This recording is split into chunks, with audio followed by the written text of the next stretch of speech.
ازيكم يا رجاله، عاملين ايه؟ بالصلاه على سيدنا النبي. جايب لكم في الفيديو ده انا بفنش مكنه تريلا فاجوري 250 كي تي اس. هنعملها كلها اسود مط وهنفنشها. الشغل ده شغل مميز وشغل حصري. طبعا المكنه دي فيها كيرفات كتير وسوك كتير، فنفكها حته حته وهنعملها اسود مط عشان كل حته هنطلعها بدقه عشان الشغل ده ما ينطرش. وبعد ما نعملها اسود مط هتشوفوا الفينش بتاعها.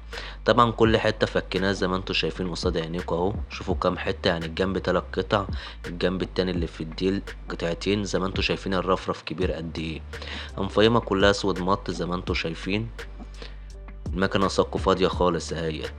فكينا كل حته لوحديها بالظبط كده زي ما انتوا شايفين. وادي المكنه بعد ما اتفنشت. طبعا السواك بندوس عليها مره واتنين وتلاته عشان ما تنطرش، والشغل بنقفله كويس عشان الفينش ما يضربش من الشمس، ان الشمس بتنطر الاستيكر ان انا بشتغل بهيتر نار. وبعد كده ظبطنا الباجات بتاعتنا على الكمبيوتر زي ما انتوا شايفين المكنه صاقة اهي.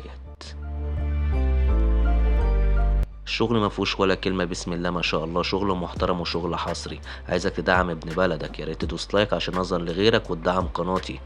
زي ما انت شايف البادجات اهي عملناها على الكمبيوتر. الشغل ده والشغل مميز وشغل علامة. انا عايز منكم تقدير يا رجالة، تشجعوا ابن بلدكم.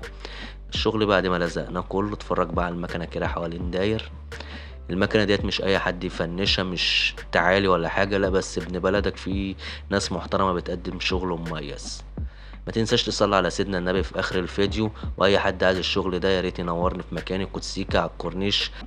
طبعا بسم الله ما شاء الله، انا مش هتكلم زي ما انتوا شايفين الشغل ما فيهوش ولا غلطة.